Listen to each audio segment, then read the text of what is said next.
My people's in the building. What's good? Joshua Richardson, Stephen Lamontes Hawkins, Patrick Pinchinnett, salute, Travis Touchdown, Larry Lawson, Phil J 508, Sirion 777, Bunny BA, Son of Peter, Peter Frescobar, Main Event Mark, Christopher Wellington, Paul Clark, B Fighter, PA Player, salute, Peter Frescobar, 254 Dunson, salute, R. Carlos Who's, salute, Al Green, yeah, we in the building. Richard McCray, salute. Young Hog, Jonas Khalid, Brian Powell, Rodney Vincent, salute. Lock for Canton 10, salute. Smooth 5523, salute. Sports 101, my brother TJ, David Dickinson, Tate Brown, peace of blessings to you, Queen. 2K forever, Brandon Watson, salute. What's good? 100% black man, salute. Kamal Yisrael, salute. Troy L. Brown, salute. APEP 100, Train Deuce.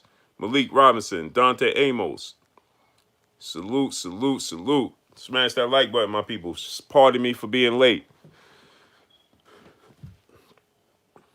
Bojack 654, salute. Pardon me for being late, man. Sam Diamond, salute. Trying to put something together. You know, it's Mother's Day, man. You can't do much, but I got to do something. Chase the Coin, Damian Foster, Dr. Flo, salute. Say, quick question. Who you got in a Enos versus Green Machine matchup? Oh, you're Danis Ugas. You said Ugas or, hold on. Oh, Enos. Or Jerron Ennis. Maurice Holman, salute. Quad Woe, Boki, Forju, salute. He said Kell Brook beat them all. I doubt that, man. That's why I'm asking y'all. Rel XL, salute. David A. Sports, salute. Jerron Ennis, man, is a problem. Jerron Ennis, Boots Ennis is going to be a problem. My brother, Bunny B.A., salute. So I was waiting on the notification. Yeah, I started late, man, because I was trying to order a cake for the wife. P Money, General Squalls. You know, I was trying to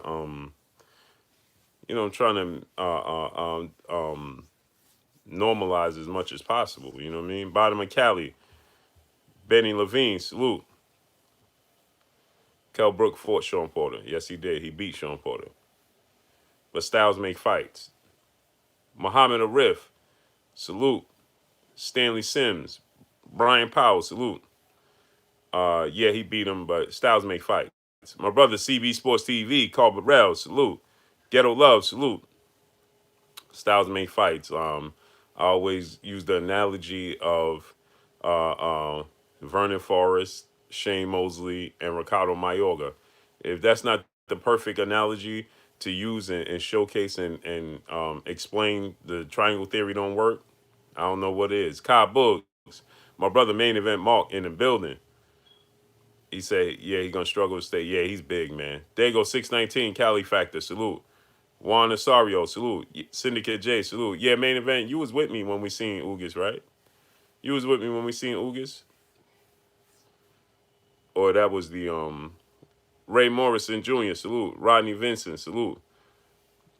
Where was Main Event? What fight we was at together?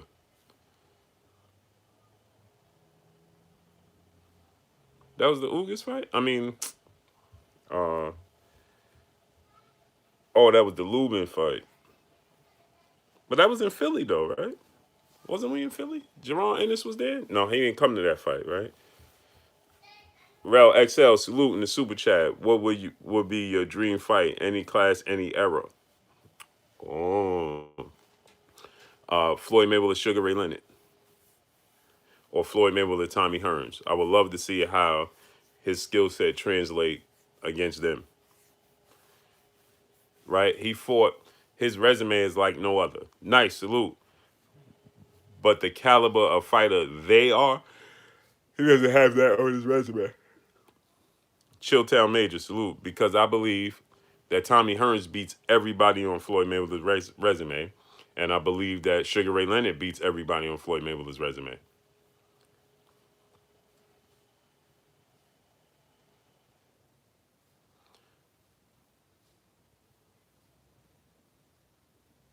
Do I think past fighters do well in this era? I think they do great because uh, the load is lessened. Bottom of Cali, salute. The load is lessened, man. He said, wait, no, it was the Easter Granados fight. Oh, but we was in reading though. Yeah, Erickson Lubin fought on that card. Eddie Bulgaris, salute. Same card. Jafari Caesar, salute. It was the same card. Mark Wonderlick, salute. Dale Robinson, salute. Pacquiao. Pacquiao what? What's the question mark? Oh, you want to see Terence Crawford fight Pacquiao. Chilltown Major, salute. I just put up what's more likely. Who you got? Norris or Floyd? Floyd. Andre Childs, Andrew Childs, Rex Jamal. I'm going Floyd against Norris. My brother Ty King and Lie in the building. What's good with you, King? How you feeling?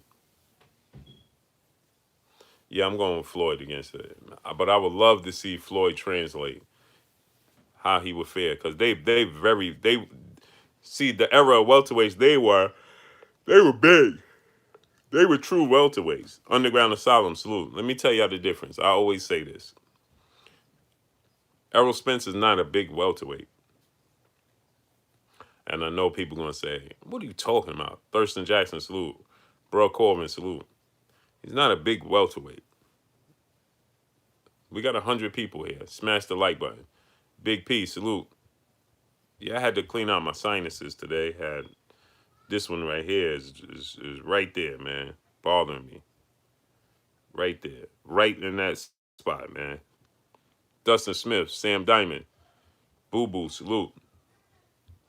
Right here, man. It bothers me. So I know a lot of people, there's this notion that Errol Spence is a big welterweight. You listen to people, they'll tell you he's a big welterweight. And he's not. Kell Brook is a big welterweight. He's not. Now I know Sylvester Solomon, 2011, salute. I know if you listen to Errol Spence will say he fathoms that he's a big welterweight. And he say he could easily go to 150. Stone Love, salute. But he's not a big welterweight. Him and Kell Brook are natural welterweights. I don't think Kell Brook is a big welterweight. I don't think Errol Spence is a big welterweight. I think that they're natural welterweights. The problem is the welterweight division became the glamour division. So you have non-welterweights. You have more non-welterweights competing at welterweight than you have actual welterweights competing at welterweight. You understand what I'm saying? If you look, I think Floyd Mayweather beats Aaron Pryor as well. Boxing Dad, salute. Floyd Mayweather beats Aaron Pryor. Syndicate J, salute. Yeah, Shawn Porter fights at high weight because of his stature, his build. But Shawn Porter is a 140-pound fighter.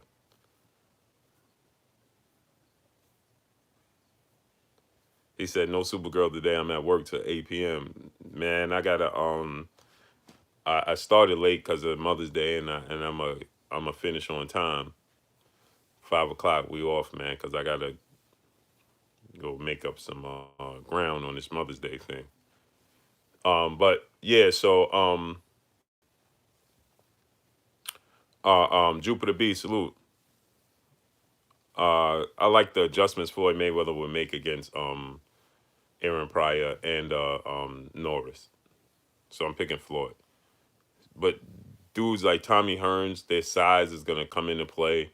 Sugar Ray Leonard, his athletic ability with his speed, his ring generalship, his ring IQ, his footwork, and his size. He's 5'10".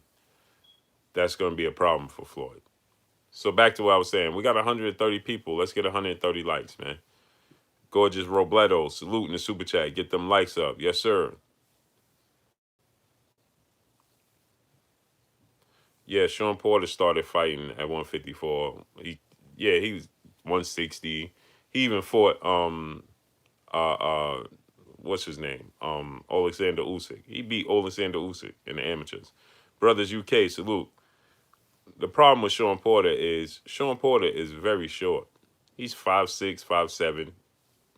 My brother Jay Cooley, what's good with you, King? In the super chat. He said, get them greens in, roll up. Salute, King. Marcus Priest, salute. So, Shawn Porter is short, man. He's 5'6", 5'7", and he's just built like a football player. And so he has no choice but to fight at the weight classes he's fighting in. But he's a really, truly, should be a 140 pounder. Ronald Finkley, my brother, Hard Knock Life, salute. Who's a big welterweight? Right now, currently, there aren't any. We consider Kell Brook. You think about this. Errol Spence and Kell Brook are considered big welterweights. If they fought in the Ray Leonard, Hearns, Hagler era, they would be they. Kell Brook and Errol Spence are smaller than Sugar Ray Leonard. Jinzi, salute. They're both smaller than Sugar Ray Leonard. KF Harris, and we definitely know they're both smaller than Tommy Hearns. Right? So those what happens today's time is that we getting a lot of 140 pounders, 135 pounders campaigning at welterweight because that's the money division, that's the glamour division, that's where the money is at. A la Terence Crawford coming up to welterweight. You understand? Paul Williams was a welterweight, right? Dwayne McClam, salute. Spence would get back then. I don't know if he would win, but he won't get. He would compete with them. Errol Spence is underrated, man. Terrence Williams, salute. He's underrated. Errol Spence is underrated. He's just seen as a guy that just plods forward and breaks you down, and that's not who he is. Paul Williams was a big welterweight. Paul Williams was a very tall welterweight. I don't know if he was so much a big welterweight. He was very tall. Paul Williams is very wiry. He has the same frame as Terence Crawford. He just was 6'2". So I don't know if he's so much. Or your Danish Ugis. Your Danish Ugis is another guy. Now he's a big welterweight. He's bigger than Errol Spence and Kell Brook. Alton Woodridge, salute. He's your Danish Ugis is big, man. I know he's listed at like 5'9" or something. No, I seen that dude in person, man. I was like, man, this dude is big. Kyle Brown, salute. Let me look at his size, man.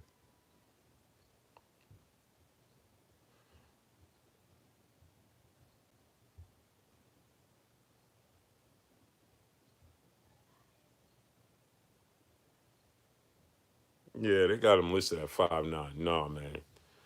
That dude is 5'10". You see how big he was to Shawn Porter? Now, look how big your Danish Ugis looked to Shawn Porter, and look how big Errol Spence looked to Shawn Porter. The size disparity was much different when Ugis was in there.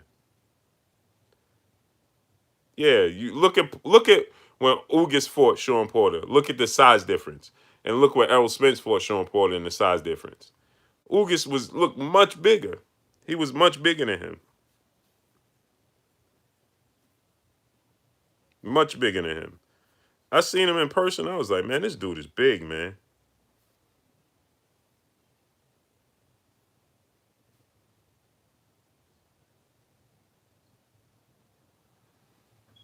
Underrated darkness, salute.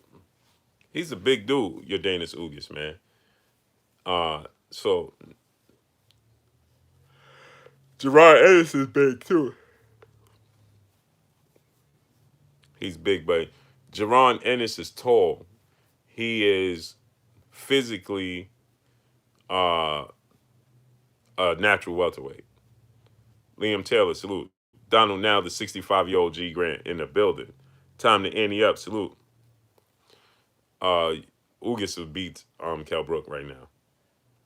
JP Gordon, salute. Smash the like button, man. We got 140 people. Why we don't have 140 likes? Smash the like button, man. Get the likes up. Smash the like button. Kell Brook, Errol Spence.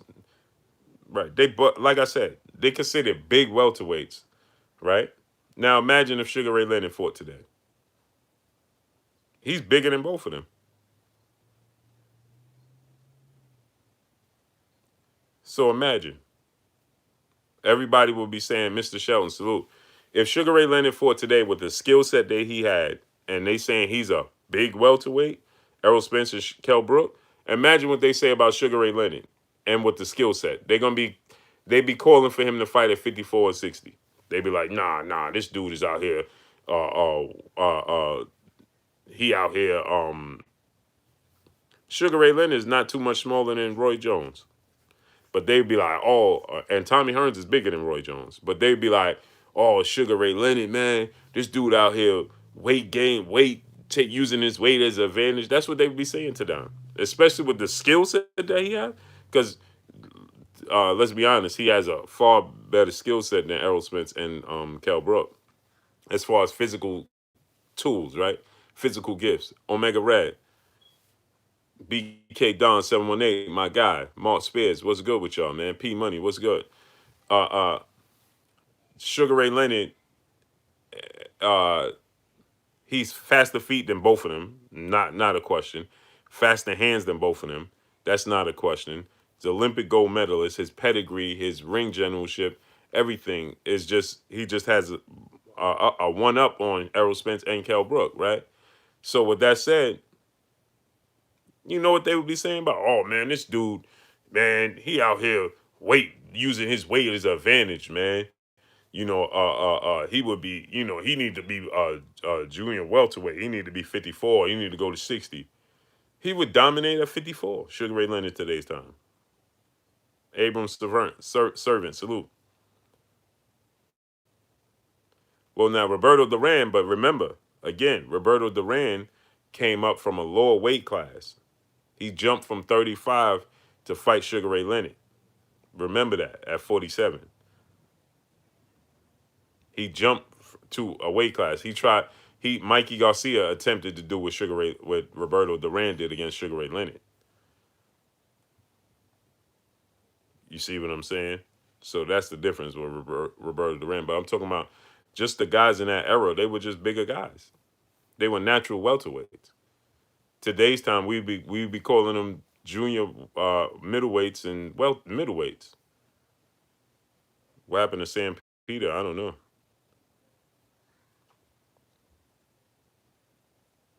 You see what I'm saying? We got 150 people. How come we don't have 150 likes? 160 people.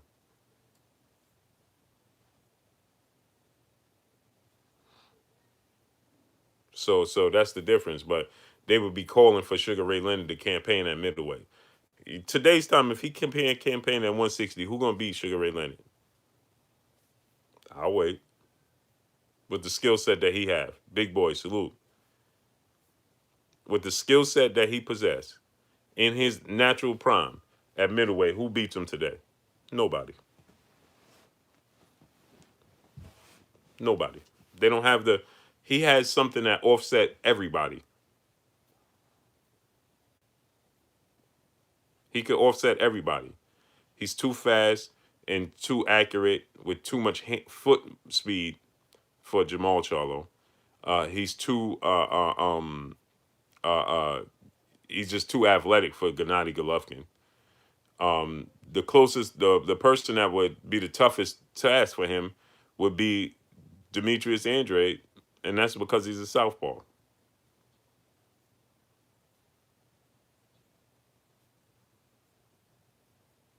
Roy Jones versus Sugar Ray Leonard would be.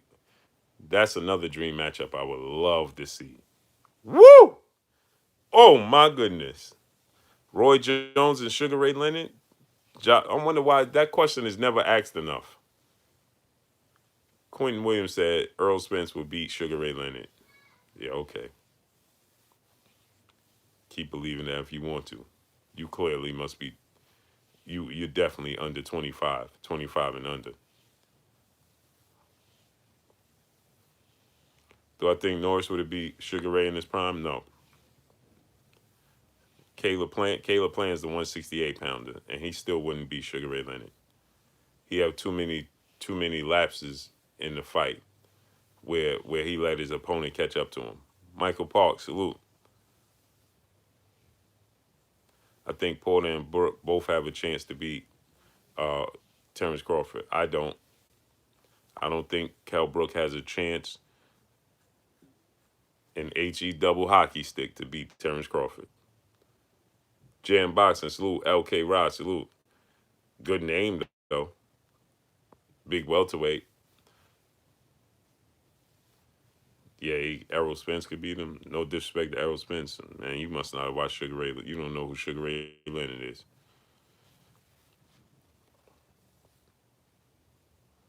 I think the guy that stand the best chance to beat Terence Crawford out of these two is Shawn Porter. I don't think Kell Brook have what it takes to beat uh, uh, uh, Chuck Boom. Salute. I don't think Kell Brook has. No, I can't see it. I can't even see Kell Brook being successful unless, like again, like I said yesterday, unless Terence Crawford just decides to sit in a pocket with him.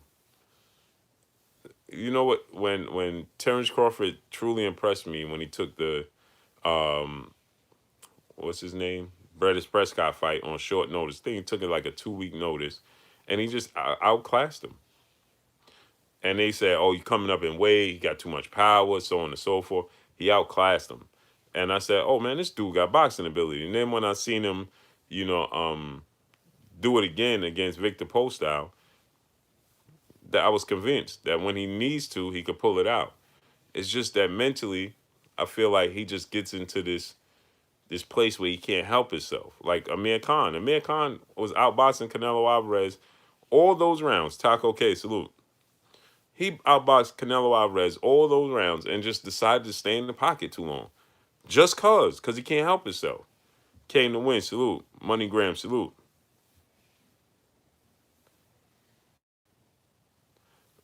Money Graham said Crawford beats all of these guys. And how what? Wait, what? Oh, um, he said Crawford beats all of these cats. Why is everyone loving Porter? He loses to all top-notch fighters. It's not the fact that Porter's a C+ fighter. Come on, good brother. Go do your homework, man. Go do your homework. Stop listening to the agenda.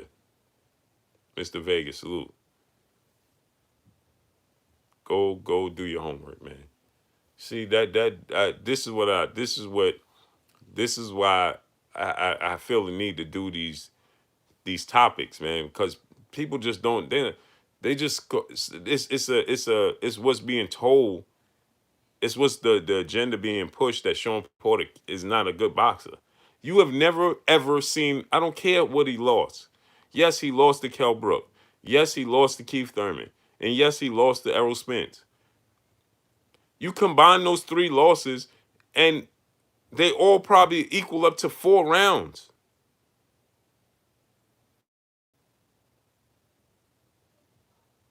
It's 4 rounds combined.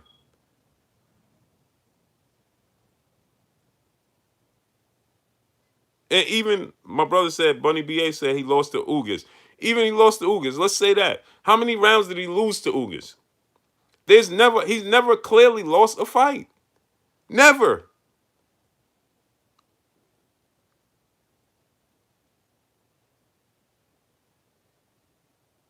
See? Terrence Howard said he didn't lose the Thurman fight. I thought he won, in my opinion. Exactly. That's the point. He's never been in a decisive loss fight. There's no fight. So why is there this uh uh uh um why is there this why is there this cloud that why is there this thought that he's just not a good fighter? Dwayne McClain said he clearly lost to Spence. Yeah, because of the knockdown. Can you tell me before the knockdown that Errol Spence was clearly winning? Because he wasn't. Ricky Williams, stigma. Thank you. I couldn't think of the word. Thank you, my good brother. Y'all know I'm not that literate. Thank you. And I love when y'all correct me. Thank you, Ricky Williams, my guy. Bumpy Thompson, salute. Right. So he wasn't clearly losing the Errol Spence fight. If you could say he was clearly losing the Errol Spence fight, then that's just because you was rooting for Errol Spence and you wasn't gonna see it no other way anyway. Before the knockdown. That's why. Simple. Simple and plain. I'm not saying Errol Spence didn't win or did. I'm saying that if you saw that he was clearly winning before the knockdown, then that means you clearly wasn't going to give Shawn Porter his just dues anyway. Period.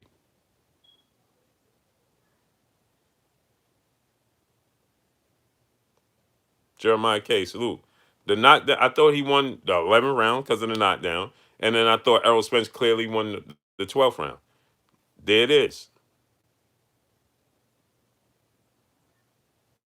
There it is. That was my decision. So that's 3 rounds he had over him. The knockdown round and the 12th round. I thought he clearly won the 12th round, and I thought he clearly won the 11th round. Clearly. I didn't think those rounds were debatable. There was other rounds that you could debate. Did Errol win? Did Shawn win? So if you in a fight like that, that speaks volumes. Yeah, Terence Howard, that's how I had it. That speaks volumes. Now, obviously, I give him Errol Spence the 11th clearly and the 12th clearly. So now that's 3 rounds. I could clear now I could go debate other rounds. Did he win this round? Did he win that round? How was this round? How was that round? Right? So, but let's not act like he just goes in there and gets dog walked. Come on, stop it, man. Oh, Errol Spence, there's a stigma that Shawn Porter just can't fight. Lothario Robinson, salute. That's not the case at all, man. At all. And then other fights just gets dismissed. He had other big fight on his resume, and they get dismissed. Look how he beat Adrian Broner. Look how he beat Paulie Malignaggi, Devin Alexander, Andre Berto. Like, why are we just dismissing all of these other wins? Let me ask you a question. Errol Spence clearly beat Mikey Garcia, right? Every single round. Broner's not top notch. At the time he beat Broner only had one loss, and that was to Madonna. So I beg to differ, good brother. Hindsight is always 2020. Don't tell me about Broner today's time. At the time he beat him, Broner was only one loss, and that was at the hands of Madonna. So hindsight is always 2020. Now we're gonna talk about the close fights and Broner and what he did after that. No, don't tell me what he did after that, and tell me what he did before that. Robert Rich, salute. So hindsight is always 2020. You can see it with a clear vision. Don't tell me about that. Yeah, he lost one fight to Madonna, and then the Shawn Porter fight was next. So let's not do that. And Broner is top-notch skills. Manny Pacquiao didn't dog walk him. Actually, Broner did far better against Manny Pacquiao than Keith Thurman did. And styles make fights. Who beat Broner more convincing? Shawn Porter or Manny Pacquiao? I'll wait. Who beat Adrian Broner more convincing? Manny Pacquiao or Shawn Porter? Now I'll wait.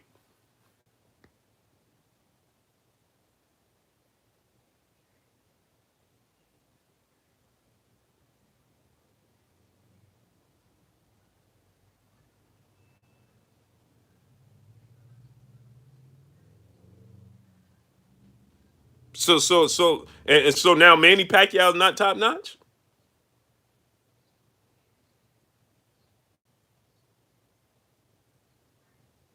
Porter, that don't mean nothing. It don't mean nothing? If I could beat a man, listen, what are you saying, good brother? So it's clear that you don't like Shawn Porter. Just say you don't like Shawn Porter. Don't tell me that a 8 division world champion, legend, greatest pound for pound fighter, second only to Floyd Mayweather in his entire era. You said Adrian Broner don't have no skill set. You saw the way Manny Pacquiao just beat Keith Thurman. You saw the way Manny Pacquiao beat Miguel Cotto, Antonio Margarito, and all these dudes. So there was something about Adrian Broner that he couldn't do it with Adrian Broner. There's a reason he didn't do that to Adrian Broner. You understand? My brother Drew Titan, salute. There's a reasoning he didn't do that to Adrian Broner. It's called his skill set. And so here's the thing, okay? So you're gonna tell me, Shawn Porter don't have no skills. He's a C+ fighter, but he beats a fighter far a neutral fighter, a common opponent, in a far greater manner than this dude. And you're gonna say he has no skills? Come on, stop it, man. Stop it, good brother. Stop it. And then he gets in fights. So let me ask you this question. Manny Pacquiao and his team just came out and said they have no interest in giving Shawn Porter any opportunities to fight. Why? They are willing to fight Errol Spence and they're willing to fight Terence Crawford. They said they have no interest in fighting Shawn Porter. They don't like his style. NMB Memphis Beat, salute. Now explain that for me.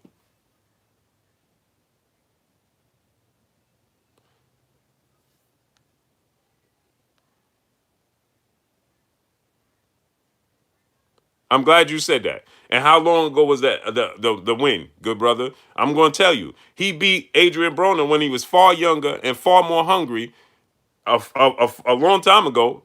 And he beat him in better fashion than Manny Pacquiao did later on in Adrian Broner's career. So that speaks volumes too, doesn't it?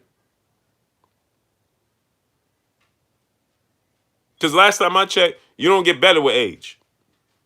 You get wiser, you don't get physically better. Unless you going through a puberty stage and your teens into your adulthood. Once you get past the adulthood, brother, you don't get better. You mentally wiser, but you don't physically get better. It's all downhill from there. So explain to me how. Let's just look at this. See, I'm saying, man, y'all just come on, stop it. And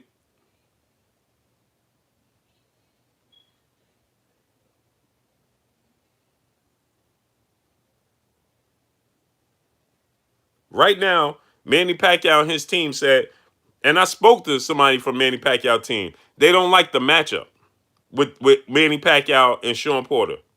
Why? Why?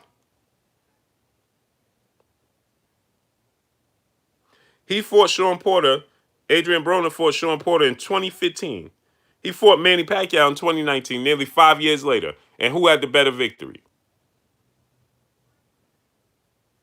Now, I personally spoke to, we got 200 people here, man. Smash the like button. Sean Bailey, salute. So, I personally spoke to somebody from Manny Pacquiao team that said that they have no interest stylistically. They don't like to fight at this point in time in Manny Pacquiao's career. But they're willing to fight Terence Crawford and Errol Spence. Oh, I guess it's because of money.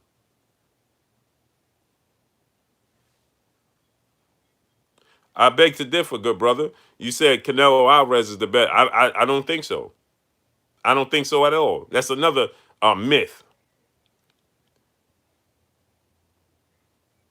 Because I know Canelo Alvarez can't beat Demetrius Boo Boo Andre. Now put him in the ring. I got 5 stacks on it. I know Canelo Alvarez can't beat Demetrius Boo Boo Andre. And they know it too. That's why he's never even an option. He's never even a thought.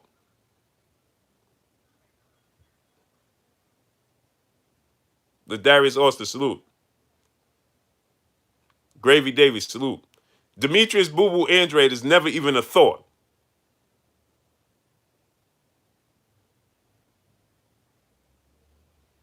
If you think Canelo Alvarez is the best, right? Why? Because they told you this. Because he went through these weight classes. He went to 68. Who did he fight at 68? Does Canelo beat Jamal Charlo? I don't know. I'm favoring Jamal Charlo, but that's a tough fight for Jamal. I saw little things in the fight with Jamal in the Brandon Adams fight, and then, and then my brother A Weapons, Lord Sweat Wheel, salute. A Woe, salute. In the Brandon Adams fight, and then the Carball fight, that gave me that made me hesitant. Because Canelo Alvarez from the waist up is very slick. And if you have trouble in the pocket with Korobov and you have trouble in the pocket with Brandon Adams at times, Brandon Adams wasn't successfully offensively, but defensively. And I know Jamal had injury in that fight. He had injury in that fight. But see, good brother, you said, see, this is what you said. Canelo should go, highest weight should have been 160. So if he, all right, let's just use that analogy. If he stayed at 154 and 160, he ain't fight the best of the best at 154 and 160, so you can't consider him the best. He's only gets this kudos because he Floyd Mayweather and lost. And then he moved up through four divisions. He made his own weight division. He went up to fight Sergey Kovalev. Why not fight Artur Beterbiev or Dmitry Bivol? Then he went to 68. Caleb Plant, David Benavidez, plenty of guys there. At the time, Anthony Durrell, plenty of guys there. He fights Rocky Fielding, and he's getting credit for these wins. But they're not quality wins. At 54, yeah, he beat Austin Trout at 54. He fought Lara, he beat him, but I didn't think he won that fight. I thought he lost the fight with Lara, but nonetheless, he got the victory. So he got the Lara victory. Who else did he fight at 54?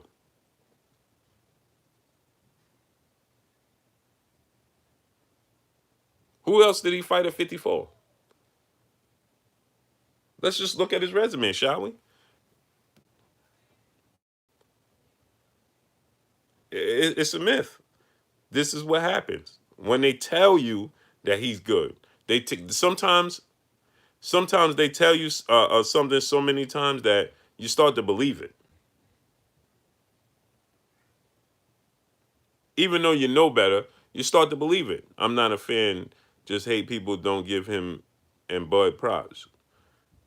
Ooh, I give Terence Crawford all the props in the world, unless you're not talking to me. Let's look at Canelo Alvarez's resume, shall we? I'll give you some jewels about Canelo Alvarez's resume that make your head spin. That'll make your head spin.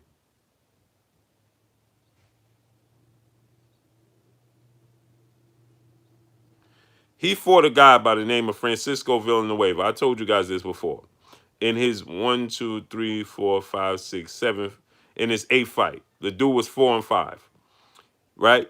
He then went on to fight a guy who was 0-1. He then went on to fight Javier Martinez, who was making his debut.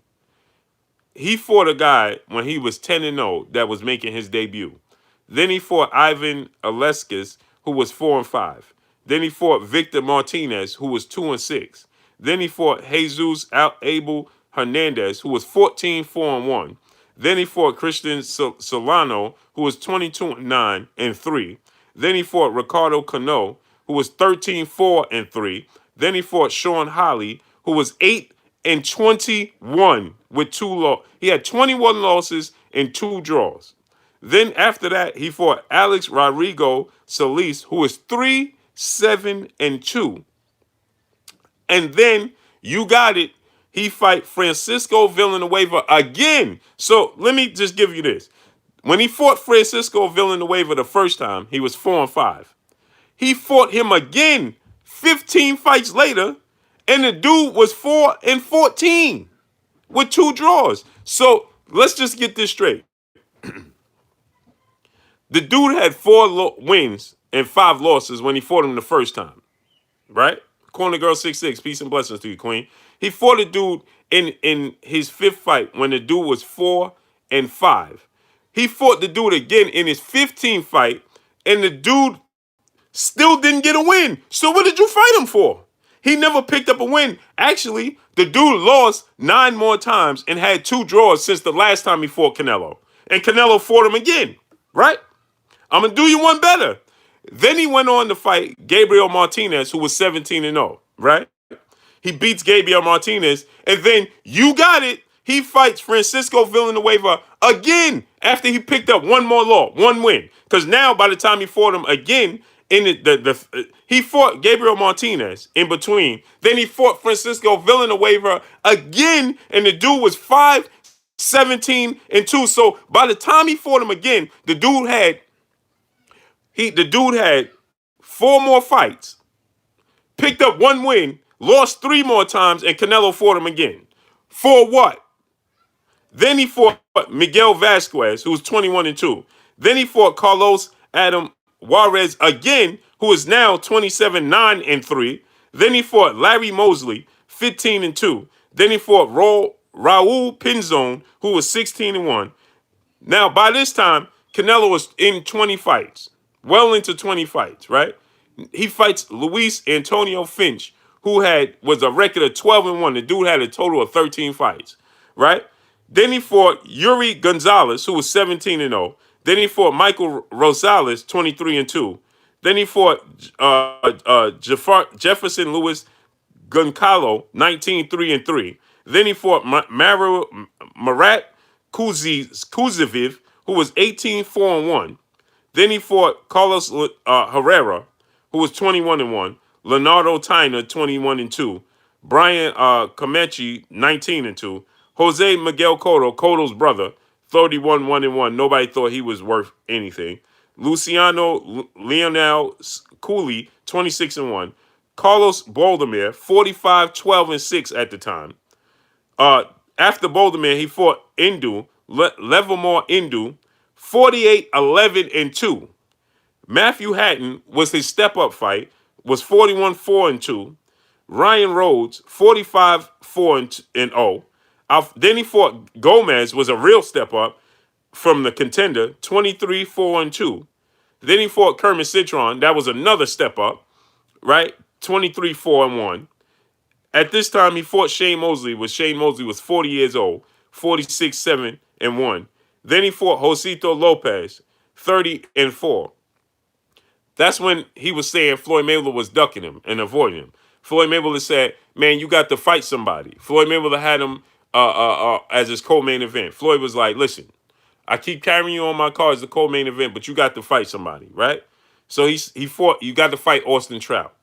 So he made him fight Austin Trout. He beat Austin Trout. We know what took place in that fight. Then he lost a majority decision. Did anybody think that Canelo Alvarez, how did one of the judges think Canelo Alvarez won that fight? But we knew what happened, right? He lost every single round. Then after that, he fought Angulo. Lara, I thought he lost. Kirkland, I give him that win. Then Cotto was past it. Amir Khan, Liam Smith, Julio Cesar Chavez, we know his ordeal. Gennady Golovkin, I give him those Golovkin fights. Rocky Fielding, Danny Jacobs, and Sergey Kovalev. Come on, stop it, man. Stop it, man. Need I say more? Stop it, man. Matt Campbell, salute. I'm just being honest, my peoples. You understand? So, Terence Crawford, like I said, Kawan Smith, salute. Skill set, now I'm not saying Canelo Alvarez is not a good fighter. I'm not saying he's not a good fighter, Canelo Alvarez. I'm just gonna say he's not the pound for pound best fighter. No, he's not. He's not. It's not close. Young Merv the Cutman, salute. So he moved up. What he did was he fought Rocky Fielding, right? The Danny Jacobs fight, I give him that. But Danny Jacobs looked like he didn't want to fight. Like he ain't come to fight, but that's not Canelo's fault. So I give him the Danny Jacobs fight. Right? Fight Demetrius Andrade. Fight Jamal Charlo.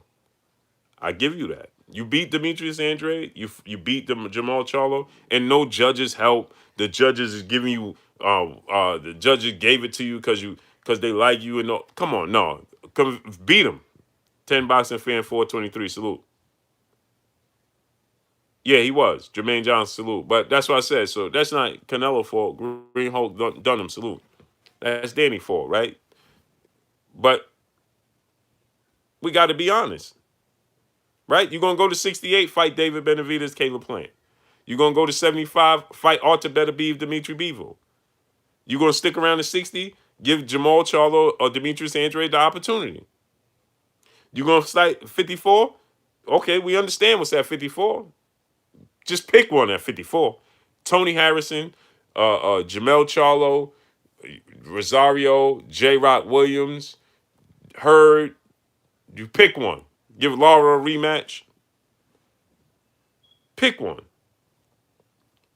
But 68, you fighting Rocky Fielding. You're making up weight to 55. Nah, man. Marvin Banks, salute. Nah, man. Then the wins you do get against Sergey Kovalev look like he ain't come to fight. Looked like he was just waiting, just signed for his exit plan. Nah, man. Nah, man. I can't give you that, man. Can't do it. Like Mike Singletary, can't win with him. Can't do it. I can't do it. Mm-mm. No, sir. Can't give it to him. You on your own with that one. You on your own with that one. Like he said in the barbershop. You on your own with that one. Mm-mm. I can't give it to him. Uh-uh. Mm-mm-mm-mm. I'm not giving you Canelo. Mm-mm-mm-mm. Yeah, he's good, but you on your own with that one. Nah, man. Nah, man. Don't let them tell you that Canelo Alvarez is the best boxer in the world. He the cash cow and all this stuff. Yeah, okay. He the best fighter in the world, pound for pound best. Listen, see, here's the thing, another thing, right? When you reach a certain level, do you tell the truth? Salute. When you reach a big boy, salute. When you reach a certain level, right? They demand only you fight the best. But how come they only do that with certain people? Why is that only with certain people? Why is that only Deontay Wilder? Why is that only Floyd Mayweather? Why is that only Anthony Joshua? Why is that only Terence Crawford and Errol Spence? Why is it only then? Why must they prove themselves night in and night out without any slack? If you're gonna have that standards for them, you should have that standards for everybody. But no, they willing to give it to Canelo and just tell you that Canelo Alvarez is just the best. They rather just tell you Texas Elite salute. But Errol Spence, Terence Crawford got to fight each other to see who the best is. We can't just consider Terence Crawford the best in the world, the pound for pound best, because he got to beat Errol Spence or vice versa. Deontay Wilder can't be considered the best heavyweight in the world because he got to beat Tyson Fury and Anthony Joshua. Anthony Joshua can't be considered the best heavyweight in the world because he got to beat Deontay Wilder and Tyson Fury. But yet, they was already calling Tyson Fury the greatest boxer heavyweight in the world, comparing him to Muhammad Ali before he even won the Wilder rematch. When he beat Tom Schwartz and Otto Wallin. This is what they was claiming.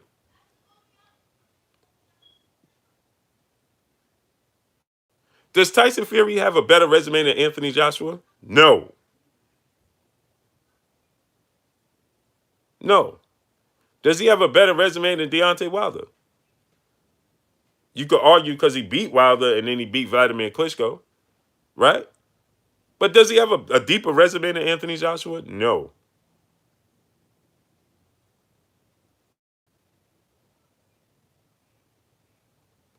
Detailed Truth say yes he does. Yes he does what? Here we go. Watch this. Yes he does what? He has a better resume than Anthony Joshua? Somebody cooking and it smells good right now. DeAndre Carey, salute.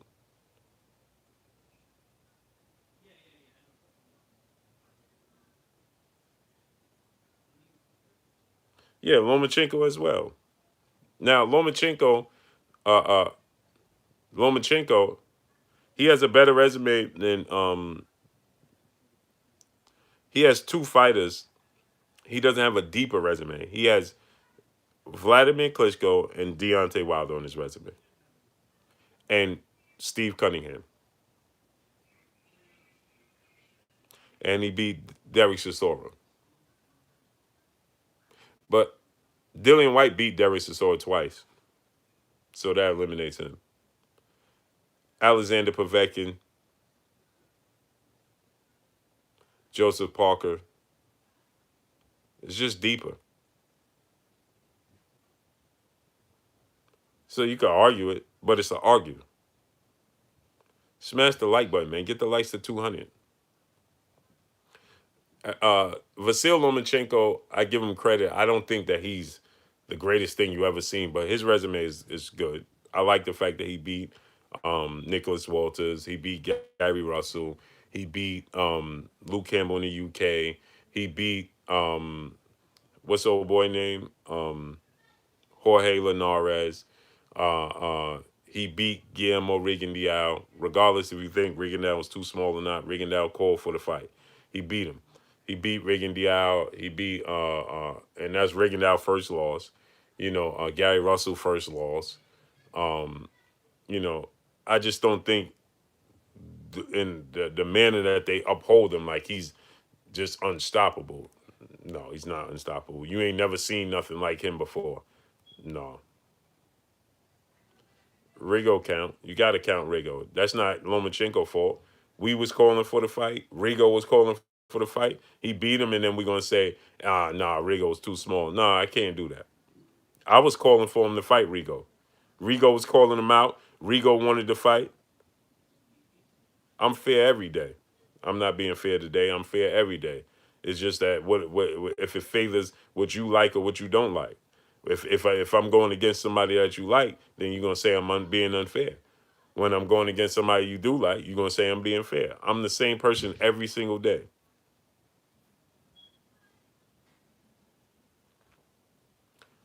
I'm the same person every single day. I think Jordanis Ugas beats Keith Thurman, especially at this point in time in his career.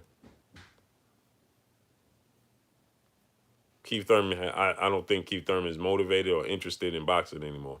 I think he's interested in his lifestyle after boxing. A Weapon said I didn't like the Garcia Spence or Mikey Garcia. Mikey Garcia put that on himself. Mikey put that on himself. You can't place a jacket on yourself. Errol didn't call for the Mikey fight. See, there's the difference. That's the difference that I had. If Errol was looking for Mikey, that's the difference. Mikey kept balking up his street. He just gave him what he was looking for. I don't blame Errol for that. Just like I don't blame Vasil Lomachenko for giving Rigo that work. Lomachenko even went as far as to say, hey, man, I don't want to fight this dude because he's too small. And I was one that was saying, hey, man, he ducking Rigo. He ducking Rigo. I was one. Hey, man, he ducking Rigo. He know Rigo can match him in skills. I was that person. And Loma was saying, I don't want to fight this dude because he's too small. And I was one of the people that said, hey, man, he ducking Rigo. He ducking him. And he went in there and gave Rigo that work. And now I can't say it don't count because he was too small. No, it count. No, it count.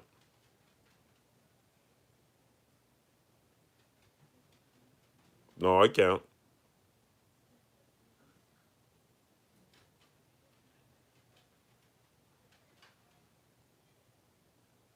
No, it count. And I'm gonna give him his just dues for giving him that work. Rigo barked up that tree, had me a believer, had me campaigning for him, went in there and then quit, man.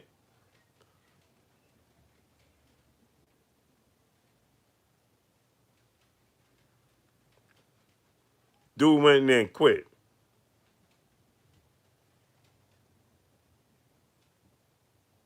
No, I ain't. Mm-mm. I ain't gonna take that away from Lomachenko.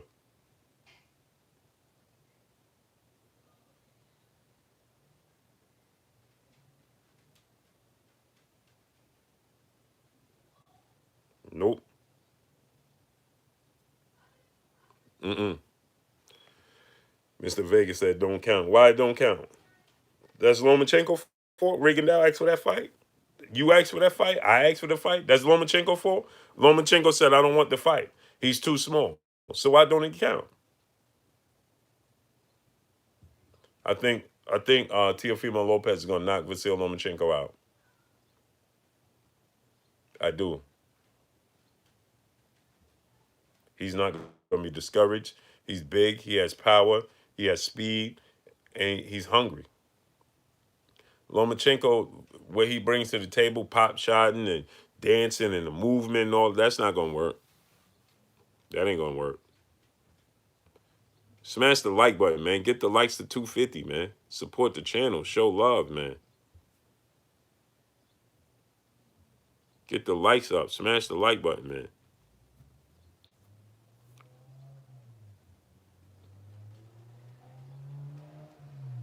Who I got against Tio Loma? I'm going Teofimo Lopez. I think he's gonna knock out Lomachenko. Not to take that from him. And the time that he's been out the ring, Lomachenko, he's been out the ring for far too long. On top of it, he depends on timing and speed, and that's not gonna work in his favor. Said do Crawford's resume. Crawford resume, I don't need to. I could just tell you offhand. You know, f- y'all want me to do Terence Crawford resume? Let me do it.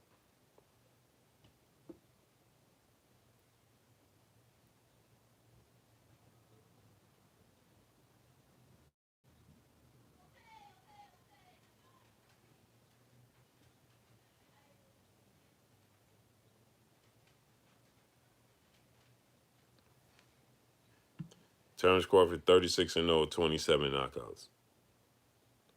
Said Bud ain't fight nobody. All right, he fought last fight. Aegis, the Cavalucius, the Mean Machine, 21-0. Prior to that, he fought Amir Khan. I thought that was a wash. I thought he was going to knock out and destroy Amir Khan, and he was well on his way until Amir Khan chose to. He gave him an out, and he took it. Amir Khan quit. Jose Benavidez Jr. I used to like Jose Benavidez Jr. coming through the ranking system. I thought he was going to be a great fighter. He was turning into that. I don't think that he's committed to the sport. Jeff Horn, we know what Jeff Horn was about. Jeff Horn took the belt from Pacquiao. I thought he actually lost that fight, but he got the nod. Then Terence Crawford went in there and absolutely dog walked him in a far better manner than Manny Pacquiao did. Won the WBO title. Julius Indongo, that was a great fight. I thought Julius Indongo was on a come up. He was knocking people out. That was an undisputed bout at 140, and he absolutely demolished Julian Indongo. Felix Diaz was Olympic gold medalist, uh, was undefeated, and Terence Crawford, we know he destroyed him.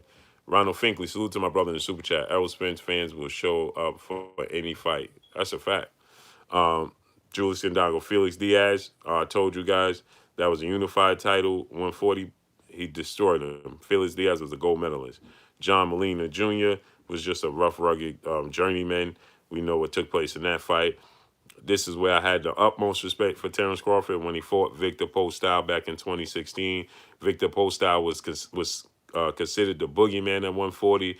Danny Garcia ducked him. It was a unified title match. Everybody thought that at one point Terence Crawford was ducking Victor Postol. Terence Crawford was looking to fight somebody else. And he was even considering at that point in time possibly moving up to 147. And they said that he was ducking Victor Postol. Terence Crawford said, listen, do me a favor, make the fight tomorrow. He absolutely went in there and outclassed Victor Postol, who was 28-0. Prior to that, he beat Hammer and Hank Lundy. We know Hammer and Hank Lundy resume, man. Hammer and Hank Lundy is a tough out, man. He might be seen as a gatekeeper, the Zab Judah of his era, but Hammer and Hank Lundy was that dude at one point in time. That was a tough fight, a lot of back and forth. He TKO'd Hammer and Hank Lundy. Daria Jean, I believe, was Olympian as well. He was undefeated. He had one loss on his resume, but that was at the time Brona stops Postol. Yeah, today's time, not back then. Smash that like button. Get the likes of 200. Derry Jean had one loss on his resume. That was at the hands of Lamont Peterson. I believe he was an Olympic medalist as well. And I thought he beat Lamont Peterson. Most people thought he beat Lamont Peterson, but Lamont Peterson got the nod. They said it was because it was down in the DMV. It was in his hometown, and so that's why he got the nod. Otherwise, he would have been undefeated going into the Crawford fight, but he had one loss. Terence Crawford, he was talking a lot as well. Terence Crawford TKO'd him as well. And you had Thomas Delorme, who was seen as a up and coming great fighter. He was on the verge of supposed to be becoming a great fighter. Thomas Delorme, and Thomas Delorme has suffered a loss in his career. He was a great fighter. Well, he was a good fighter. I don't want to say he was a great fighter. He was a good fighter for his at the time, and he was seen as possibly being a blue chip type of dude. And Terence Crawford TKO Thomas Delorme. That was a tough fight.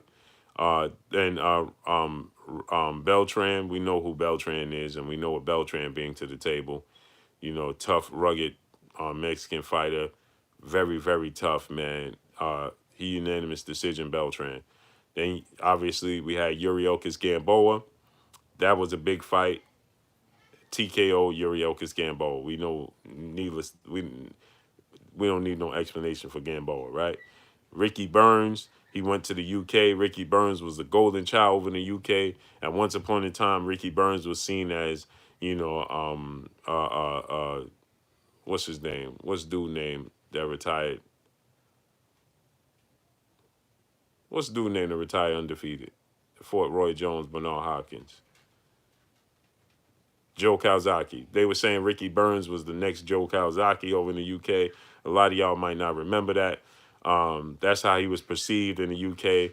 And then he lost. He lost, and then he lost to Terence Crawford. Terence Crawford went to the UK, took his WBO title, and we know the rest is history. Prior to that, the fight that made Terence Crawford and put him on the map was taking a Brettis Prescott fight on a 2-week notice, moving up in weight, fighting Brettis Prescott on a 2-week notice. He did so, and unanimous decision, Brettis Prescott.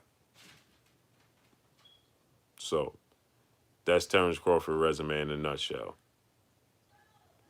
His resume wasn't padded like Kell Brook. Kell Brook. Canelo Alvarez was padding his resume over in Mexico. Building a stronger men. Salute. Smash the like button, man. Get the likes 200, man. What's really good, my peoples? No love today. What are those fighters like now?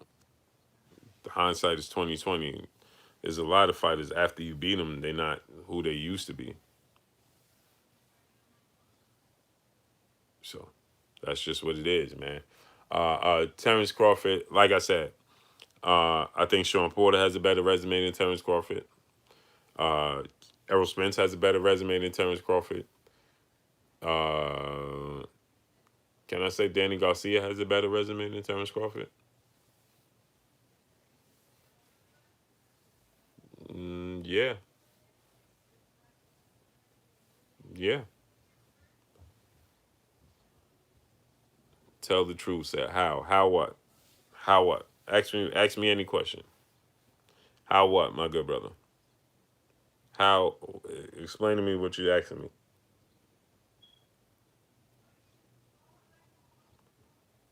Speak on Spence's career. You saying that Spence don't have a better? You got to be specific, good brother. Spence don't have a better resume than Terence Crawford, is what you're trying to tell me? Is that what you're getting at? Because I could debunk that for you.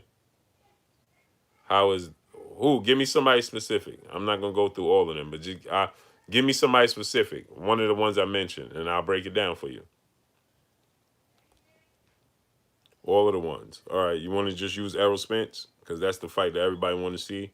Errol Spence beat Kell Brook. There's nobody on his resume better than Kell Brook. Kell Brook beats everybody on Terence Crawford's resume right now. This version of Kell Brook, not even the version of Kell Brook and that fought Shawn Porter and Gennady Golovkin. Kell Brook right now beats everybody on Terence Crawford's resume, hands down. Shawn Porter beats everybody on Terence Crawford's resume right now. Not close, right? Uh, I could argue that Chris Algieri beats everybody on Terence Crawford's resume. Nearly. He only lost to Amir Khan. Chris Algieri did. He lost to Amir Khan, but that was a very close fight with Amir Khan, right? So, all right. Lamont Peterson. He beat the best name on Terence Crawford's resume is Amir Khan. Lamont Peterson beat Amir Khan. Lamont Peterson he beat Felix Diaz. Lamont Peterson's better. And Mikey Garcia would beat everybody on his resume.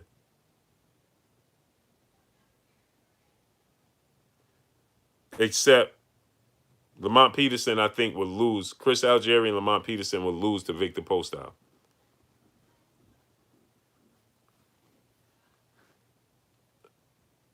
Yeah, don't sleep on Chris Algieri. I think Chris Algieri would lose to Victor Postol, and I think Lamont Peterson would lose to Victor Postol. But that's it. Now, you want to do Shawn Porter?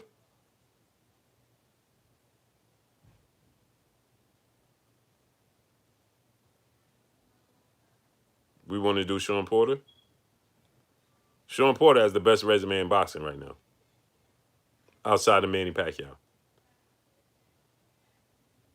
Because even his losses was so close that they wasn't that decisive outside of, you could say, Errol Spence. There's people that thought he won the Keith Thurman fight. Some people thought he lost. And some people thought he won the Ugas fight. Some people thought he lost. Some people thought he won the Kell Brook fight. Some people thought he lost. So when you have the toss-up fights outside of Errol Spence, then the ones he won: Andre Berto, Paulie Malignaggi, Adrian Broner, Devin Alexander.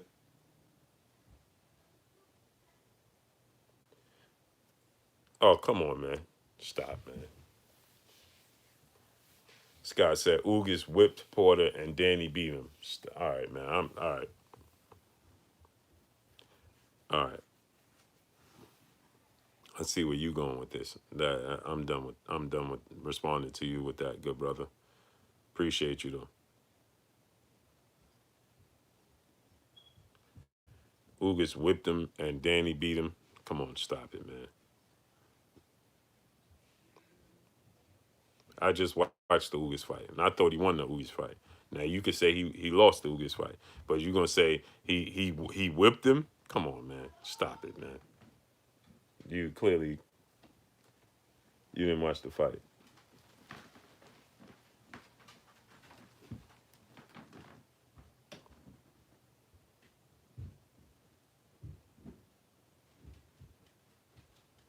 Yeah, my brother MoneyGram said Ugas fight could have went either way. That's what I'm saying. I can't. If you say he lost, I can't be mad at you.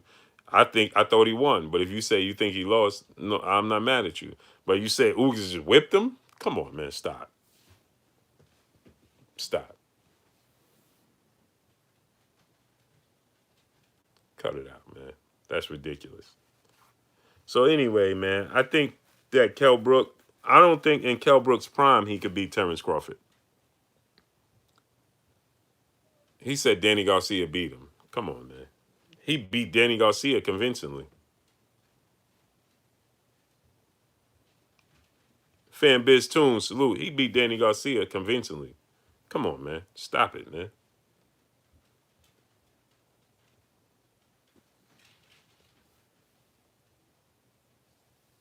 Yeah, Ghetto Love said all the Porter fights are closed. Exactly, man.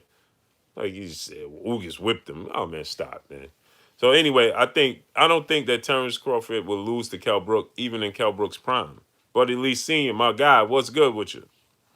I don't think in his prime he could beat Terence Crawford. I think what Terence Crawford does, the versatility, all the tools in the toolbox, I think he beats Kell Brook. Regardless when it was prior, it was pre Gennady Golovkin or not. It didn't matter. It didn't matter. It doesn't matter. I think that that's just a bad style matchup for Kell Brook. Now it's a name. It's a big name. It's somebody that's not just going to come in there and lay down. Kell Brook do have some sort of versatility, but can he beat Terence Crawford? I don't think he could beat Terence Crawford on his best day, and I don't think he's going to beat him now. I think Bunny B.A. said, I think Josh Taylor beats Bud. No, I don't. No. He's going to knock out Josh Taylor. Dante Bowie, salute. Josh Taylor's going to have some success. Josh Taylor's going to be landing some punches, but he's going to knock out Josh Taylor. He's going to knock out Josh Taylor. It's going to look like the Kavaluskas fight. He's going to fight him in the inside, no respect. He's going to get caught. He may even get staggered. Mark Queen, salute. Even the Brook that fought Errol Spence. Styles make fights. He don't. He. It's a bad matchup. Terence Crawford is just too swift, too shifty, and too. He's too fluent for Kell Brook. Kell Brook is too stiff. It worked for Errol Spence. Kell Brook's game plan because, like I said, Errol Spence tends to go into this high guard, and he blinds his own self and his own offense. And Kell Brook, he fights in a straight line, and so does Errol Spence was allowing him to do so. So that's why he had this success against Errol Spence. Terence Crawford doesn't fight in a straight line. He's all over the place, and he's fluid. He's more fluid than Errol Spence. Errol Spence is stronger. He's more of a dog on the. No, I don't want to say he's more of a dog. He's more successful because of his skill set on the inside than Terence Crawford. But he's just more fluid, Terence Crawford. Right? He could give you more angles. He's just more fluent in what his game plan. Errol Spence will break you down coming forward. So no. And then Shawn Porter is the toughest matchup for Terence Crawford. Can he keep Shawn Porter off of him? Cause see the angles and the footwork and the foot movement. Shawn Porter got the best feet in boxing. And I know people will be like, "What? Oh, Blue said." Shawn Porter has the best feet in boxing. He has the best feet in boxing. Mr. Vegas said, "No way."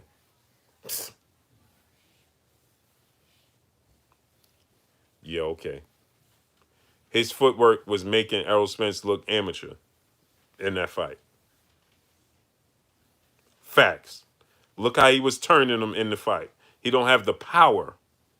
He doesn't have the jab. He doesn't have the tool set that they do. He don't have the natural jab and technical abilities. Shawn Porter's footwork is bar none.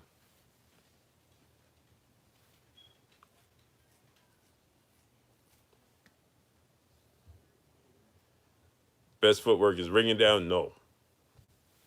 He's top five. Shawn Porter has the best footwork in boxing. The best footwork in boxing. If he had the power to go along with his footwork, he'd be the best boxer in boxing. Because it's impossible to get away from him. Impossible. It's impossible to get away from him. Paragons of principle, salute. Jupiter B said, I must disagree. Bro. Tell me somebody got better footwork, Jupiter B, than Shawn Porter.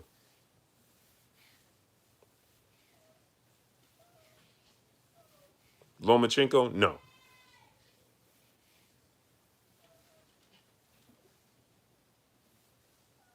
And his condition is bar none.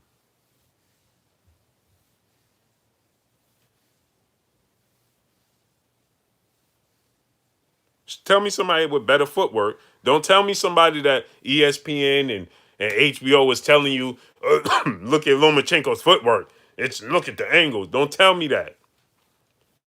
Lomachenko don't have the best footwork.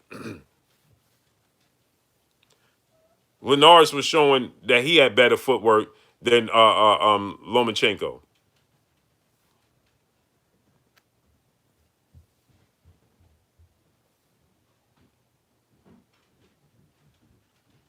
His conditioning and his footwork is bar none. There's nobody in boxing that has better footwork. Dre Green, salute.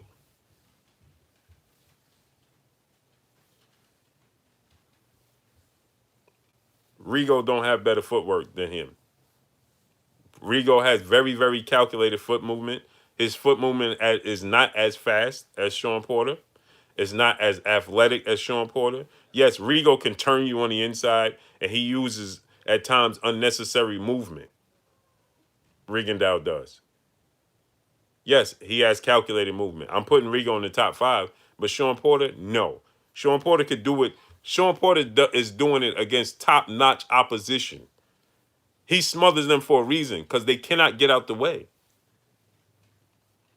You see, Rigo would go to he would do stuff. He has great feints to go away along his footwork. He has great feints to go along with his footwork. Rigondeaux, he'll feint you and then pivot this way and feint you, but he's staying out of harm's way. And a lot of times Rigo is doing it unnecessarily. He's doing it from a distance where they can't touch him anyway. So it's wasted movement. Shawn Porter is doing it on the inside. You see him coming here, and then he just turned here, boom, boom. But when he turned, right, he's turning you with a combination. Rigo is doing this movement, but he's not letting his hands go. So he's dancing. Essentially, he's dancing. Rigo's just dancing. He's not letting his hands. Shawn Porter is doing this with punches, with combinations, right? You understand what I'm telling you? Shawn Porter's doing it's calculated, but it's not wasted movement. Shawn Porter's coming in out. He turn you, but a multi combination. Then he turns here, boom, boom, boom, boom. He just don't have the power to go along with it. If he had the power to go along with his footwork, his foot movement, and his condition, over. It's over. Manny Pacquiao don't have the foot movement that Shawn Porter do. He has quick feet. Manny Pacquiao has very, very quick feet. You know, you like watching the NFL, you see Tyreek Hill, right? Tyreek Hill has very, very short because he's so short and compact, and he has a very, very quick little quick darting moves that he making. That's Manny Pacquiao. He has very, very quick feet. But he could be timed. That's why Manny Pacquiao had trouble with Marquez, because Marquez has very slow feet, but Marquez counted him up top. So he get his rhythm, because Manny Pacquiao repeats the same cycle. It's the same cycle. It's here. So you time him. The bouncing. It's the same cycle. That's why Marquez just timed him, and when he came in, boop. You see, they met. The gravity met each other. You understand? Floyd don't count. Floyd can match anybody in foot, because see, Floyd Mayweather, again, everything is calculated. Everything works as one. That's the difference. When Regan now is doing what he's doing, everything's not working at once. He's using his legs, but not using his hands. Right? Shawn Porter today's time is using everything works as one. So when he's cutting the ring off, yeah, Marquez fought him 4 times. Only decisive win I gave Pacquiao was the first one, because I thought if they had the 3 knockdown rule, he dropped Marquez 3 times in the first round. It should have been over. But they didn't have the 3 knockdown rule, so the fight it ended up going to a draw. Like, that was ridiculous. I thought Pacquiao won the first fight. He knocked him down 3 times in the first round, and then Marquez came back to fight to a draw. But if the 3 knockdown rule was in effect, it would have been over, and it should have been over. But that wasn't the case. After that, no. But so here's the difference. Rigondeaux, see, Floyd Mayweather, everything's working together at one. It's a unit. His mental, his hands, his defense, his offense, and his legs. Money J 97, salute. Shawn Porter, it's the same thing happening. Shawn Porter just doesn't have the gifts that Floyd Mayweather has. Tony Dior, salute. And he doesn't have the power. I think Floyd Mayweather have more power than Shawn Porter.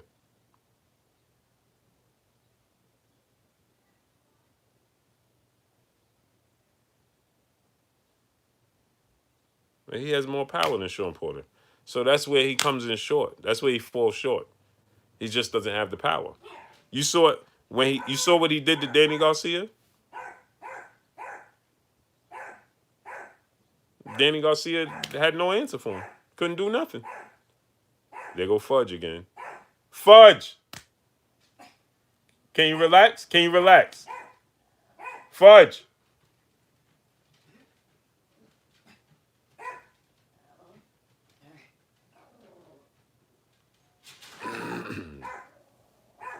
So, Shawn Porter just doesn't have the he doesn't have the power. So you saw what he did to Danny Garcia? Darting in and out, switching, total different fight. He caught Danny Garcia completely off guard because he has the physical tools to completely change his game. Keith Thurman wouldn't let him breathe. Keith Thurman, all that unnecessary, all that dancing, all that movement he had moving around the ring. Tevin Farmer better movement than Shawn Porter? No. No. No. Show me a fight where Shawn Porter couldn't catch up to somebody. And I'll show you a fight Tevin Farmer had trouble just catching up to Diaz. Yeah, Kenny made his son the beast. Yes, he did. Show me a fight that Shawn Porter couldn't catch up to his opponent. I'll show you a fight where Tevin Farmer just couldn't catch up to Diaz, who has slow feet. He said Kenny also limited him. Now, Kenny didn't limit to him at all. How did Kenny limit to him? No, he didn't. Wait, Shawn doesn't have natural power. He said Kenny doesn't know everything. Nobody knows everything.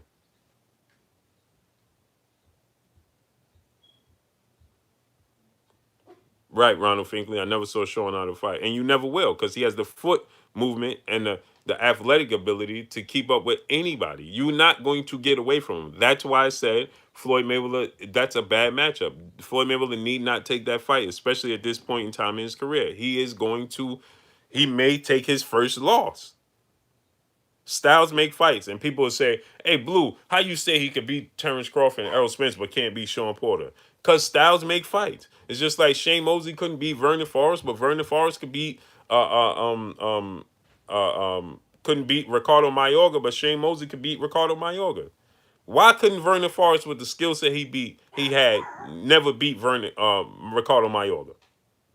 Don't make sense, right? Bunny B.A. said Porter can't beat Floyd. Okay. Believe that if you want to. Put him in the ring with him. And it could be. I'm going to favor Floyd. I never bet against Floyd.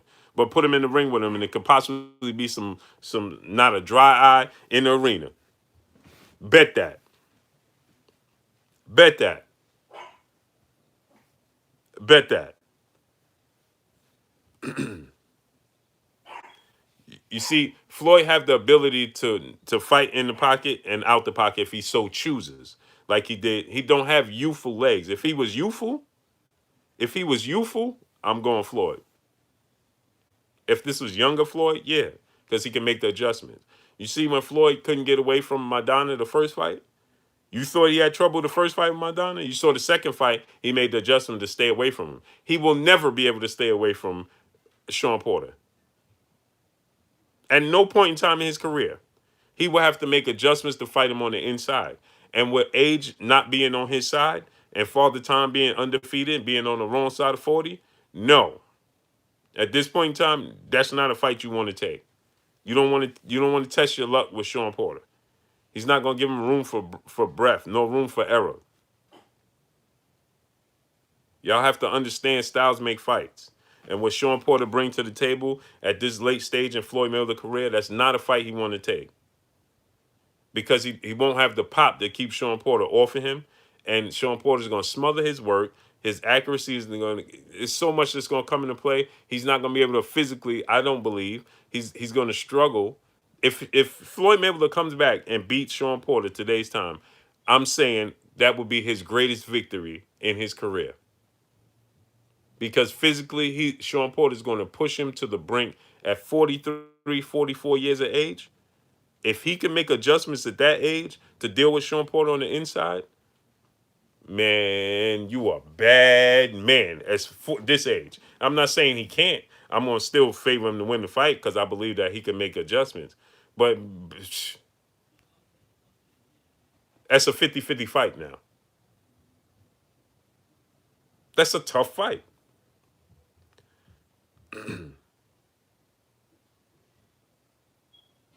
It's a tough fight. It's not an opinion, it's a fact. It's not my opinion. Styles make fights. It's a fact. There is no fighter Shawn Porter can't cut the ring off, even in Floyd's prime. But in Floyd's prime, he will have the physical endurance and the physical strength and the physical mental makeup to be able to inside, use his elbow and bang and chop him up on the inside. Boom, and still be reflexes working enough. The way he catch him to the body, boom, and Shawn come back with that hook. He could go underneath and come to this side, boom, right? That's a difference because that's what he have to do. But today's father time, being on the wrong side of 40, endurance might be come into question. Tough fight, man. You see, like Miguel Cotto pushed short Floyd to the brink when Floyd allowed him to fight on it. See, Floyd allowed Cotto to be there. He allowed Maidana to be there first fight, and he boop boop chopped him up on the inside, boop boop, and they still was tough fights. Cotto had his nose bleeding and all that, boop boop boop boop boop, because it was is a test of his endurance. But when he so chooses, he could get away from them. He could take breaks in those fights. Look at those fights. See if I'm not telling the truth. He took breaks in those fights. He getting his shoulder roll in the middle of the ring and boop, boop, pop shot him and hit, boom. You see when he caught Cotto with that long distance uppercut, ha! Right? See, that won't be the case with Shawn Porter. He's never going to not be in a close vicinity with Floyd. He's never going to be at distance unless the referee breaks him. And as soon as the referee breaks him, he coming right back. He going to be right in his living room. Believe it. Tough fight. But that's why I want to see Terence Crawford and Shawn Porter, because that's the closest thing that Floyd Mayweather we going to get. And Terence Crawford is still youthful enough. So I want to see what adjustments he make. But he's going to have to fight him from the outside. He can't fight him the way he fought Uga, what's his name? Cavalusis and all that. No, that ain't gonna work. You're gonna have to make adjustments, and I want to see him make those adjustments with Shawn Porter. That's why it's so intriguing for me. Kell Brook, he gonna chop Kell Brook up. Terence Crawford is gonna absolutely chop Kell Brook up. He gonna change levels on him. He gonna beat Kell Brook very, very convincingly. D. McGee, salute. But I'm about to get up off here, man. Salute to y'all, man. Peace and blessing to each and every one of y'all. Appreciate y'all 1,000%. Y'all know what it is, man. It's your boy Blue Blood Sports TV, man. Hate, like, comment, and subscribe. You haven't subscribed, hit the subscribe button, hit the like button, hit the bell icon to get all the new notification. Follow me on Instagram at Blue Blood Sports TV, all one word. Y'all already know what it is. Shouts out to the entire LDBC. Shouts out to New Media. Shouts out to Black Media Row. Make sure you like and share these videos. That's all I got for y'all. Peace.